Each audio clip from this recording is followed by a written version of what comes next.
నిర్మల్ జిల్లా కేంద్రంలో ప్రసిద్ధి చెందిన అతి పురాతనమైన దేవరకోట శ్రీ లక్ష్మీ వెంకటేశ్వర స్వామి ఆలయంలో వైకుంఠ ఏకాదశి పూజలు నిర్మల్ జిల్లా కేంద్రంలోని దేవరకోట శ్రీ లక్ష్మీ వెంకటేశ్వర స్వామి ఆలయంలో వైకుంఠ ఏకాదశి వేడుకలు అంగరంగ వైభవంగా నిర్వహించారు.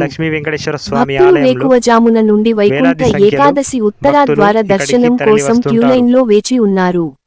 దేవరకోట ఆలయ కమిటీ చైర్మన్ కొండ శ్రీనివాస్ భక్తులకు ఎలాంటి ఇబ్బందులు కలగకుండా అన్ని ఏర్పాట్లు చేశారు. ఎలాంటి సంఘటనలు జరగకుండా నిర్మల్ పట్టణ సిఇ ప్రవీణ్ కుమార్ పోలీస్ సిబ్బందిచే పటిష్ట ఏర్పాట్లు చేశారు. వైకుంఠ ఏకాదశి రోజున భక్తులు స్వామివారి ఉత్తరద్వార దర్శనం కొరకు పెద్ద సంఖ్యలో తరలి రావడంతో ఆలయ పరిసరాలన్నీ భక్తులతో కిటకిటలాడాయి.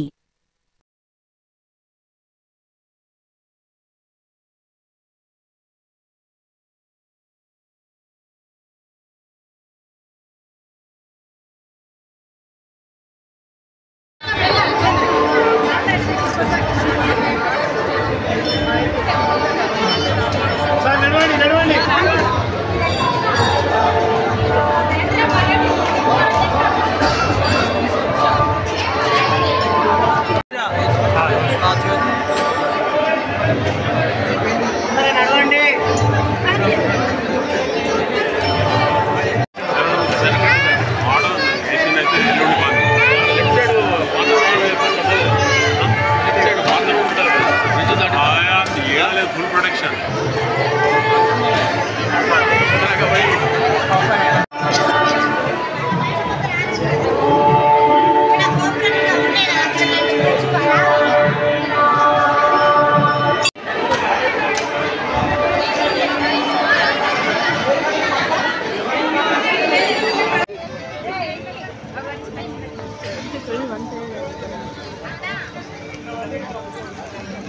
जल्दी रा इकड़ा अबे